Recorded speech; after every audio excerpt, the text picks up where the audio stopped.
সুপ্রিয় দর্শক, আপনারা দেখতেছেন আজকে এমন একজন ব্যক্তি ভাইরাল, তার নাম হলো সুফিয়া সাথী। সে এখানে চলে আসছে। আসলে এই জায়গাটা আপনারা একটু ধারণা করে নেন, এটা কিরকম ধরনের একটি জায়গা হইতে পারে।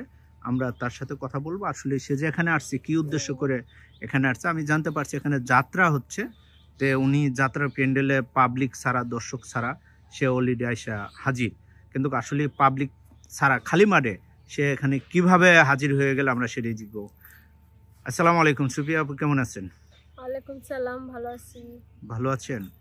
আচ্ছা, আপনি যে এখানে চলে আসছেন 2 দিন আগে, আমি যতটুক জানি এখানে যাত্রা হবে আরো 2 দিন পরে, কিন্তু এখানে প্যান্ডেলে কাজ চলতেছে, চলমান অবস্থা। আপনি কেন আগে আসছেন সেটা জানতে চাই। আসলে আমি এখানে নায়িকা চরিত্রে অভিনয় করতেছি। জি। তো এখানে সেই কমিটিতে লোকজন আছে, আর আমার বাড়ি তো দূরে, এই জন্য মনে করেন কমিটিতে যে লোকজন আছে কমিটির ভিতরে, তারা আগে থেকে বুকিং করে আমাকে এনে রাখছে। এখন ভালোই তো, 2 দিন আগে খাচ্ছি যাচ্ছি, ঘুরতেছি ফিরতেছি, আর রিহার্সেলও করতেছি, ভালো লাগতেছে। আচ্ছা, মানে আপনি 2 দিন আগেই এখানে চলে আসছেন, তে আপনি ফ্যামিলি থেকে কিছু বলে না?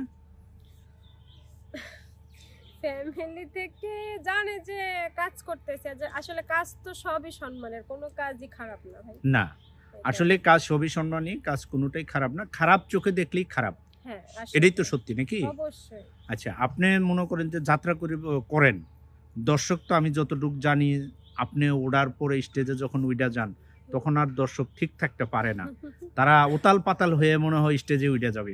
কখন আপনার কেমন লাগে দৃষ্টিভঙ্গিতে?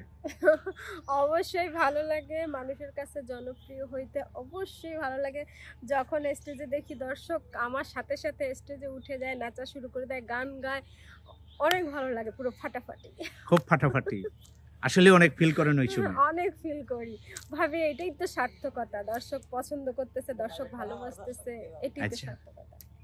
আর মঞ্চ মাথায় নিতে পারতেছি, এটাই সার্থকতা। আচ্ছা, বেশি দর্শক থাকাতে কি ভালো লাগে স্টেজ প্যান্ডেলের ভিতরে, মঞ্চে, না কম দর্শকের মধ্যে আপনার বেশি ভালো লাগে? সব সময় মনে করেন বেশি লোকজন আমাদের খুব পছন্দ, যেটা আমরা শিল্পী, আমরা তো জনগণের জন্য, পাবলিকের জন্যই কাজ করি। জি। হ্যাঁ, তো যত বেশি লোকজন থাকবে ততই ভালো লাগবে। মানে যত বেশি লোক মানে থাকবে, এতই আপনারা মজা, এনজয়, আপনাদের কাছে ভালো। যত বেশি লোক হবে অনুষ্ঠানে, তত বেশি এনজয় হবে, তত বেশি মজা হবে, তত বেশি অনুষ্ঠানে জোশ আসবে। আচ্ছা, কিছু কিছু মানুষ দেখি মাঝে সাঝে দেখা গেল স্টেজে উইডা আপনার সাথে যখন নাচ দেওয়া শুরু করে দেয়, ওই মুহূর্তে আপনার কেমন লাগে? ভালোই লাগে, মনে হয় এরা তো আমাকে ভালোবাসে, আমাকে পছন্দ করে বলেই আমার সাথে নাচানাচি করে। অনেক সময় অনেক অনেক গিফটও দেয়, ভালোই লাগে। তাই কিছু মুরব্বী টাইপের কিছু লোক আছে, দেখা গেল 40-50 বছর বয়স, আপনাদের মতো নায়িকাদেরকে দেখলে তারা বিয়ে করার জন্য পাগল হয়ে যায়, ওই সময় অনুভূতিটা কি আর কি? আসলে বয়সটা তো কোনো ব্যাপার না, মানুষের মনের বয়স হলো আসল বয়স। সবাই আসলে চিরনবীন, সবাই ভালো, সবাই সুন্দর। আমি এদানিং দেখতাছি ভাইরাল হয়ে যাচ্ছে একের পর এক, আপনাদের মতন কিছু নায়িকারা অ্যাকচুয়ালি তারা বয়স হিসাব করে না, যাদের টাকা পয়সা আছে তাদেরকে ফলো করে তাদেরকে বিয়ে করে। আসলে এর কাহিনীটা কি একটু জানতে পারি? হ্যাঁ, আমিও তো করবো, সমস্যা কি? আপনাদের কোনো সমস্যা না, দেখেন বাংলাদেশের ভিতরে মনে করেন আপনার অনেক নায়িকা আছে, কিন্তু আসলে দেখা গেল তাদের চাইতে মিনিমাম 10 বছর সিনিয়র ব্যক্তিকে বিয়ে করে ফেলে। আসলে নায়িকা হওয়া কি টার্গেট একটাই, বড় লোক ছেলেদেরকে বিয়ে করা? এটাই অনুভূতিতে হ্যাঁ মনে হয় এটা। তার মানে নায়িকা হওয়া উদ্দেশ্য একটাই, টার্গেট একটা, বড় লোক ছেলেদেরকে বিয়ে করা, বিভিন্ন শিল্পপতিকে বিয়ে করা। টাকা না থাকলে কি হবে, জীবন চলবে কিভাবে? এই অবশ্যই। আপনার কি পরিকল্পনা আছে, চিন্তা আছে আপনিও এরকম টাইপের বিয়ে করবেন? হ্যাঁ আছে, শিওর? তার মানে আপনি এখনো তো বিয়ে মনে করেন না, আপনি এখনো কুমারী।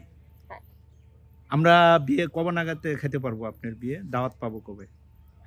আসলে কি, আমি না বিয়েতে বিশ্বাসী না, তবুও করবো। ওই যে বললেন না, কোটিপতি শিল্পপতি দেখে একটা করে ফেলবো আপনাদের জন্য। আপনারা এত বলেন বিয়ে করতে, তাই করে ফেলবো। মানে কোটিপতি শিল্পপতি দেখে বিয়ে করবেন, তার মানে আপনার নজর উপরে, নিচে নাই? অবশ্যই না, না ঠিক আছে, কোটিপতি শিল্পপতি হবে, দেশের বাইরে ঘুরতে নিয়ে যাবে, শপিং করবে, হ্যাঁ। সুন্দর সুন্দর ড্রেস আপ থাকবে, আমার টাকার কোনো অভাব থাকবে না, টাকার উপর ঘুমাবো এরকম। বুঝে গেছি। তার মানে নায়িকাদের মূল টার্গেট লোভ একটাই, প্রবাসে ঘুরবে, শিল্পপতিদের সাথে অনেক সুন্দর সুন্দর ড্রেস আপ কিনবে, আইফোন নিবে, এরই নায়িকাদের মূল উৎস।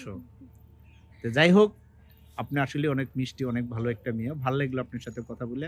প্রিয় দর্শক, দেখতে পারতেছেন এই চ্যানেলটি আপনাদের জন্য অনুভূতির থাকলো, এবং আপনারা এই চ্যানেলে আমি যে ভিডিওটা দিব আপনারা অবশ্যই দেখবেন, দেখে আপনারা লাইক কমেন্ট শেয়ার করে দিবেন, এবং সুপিয়া সাথীর জন্য সকলেই দোয়া করবেন, সেই জন্য একটা শিল্পপতি বড় মাপের একজন জামাই পায়।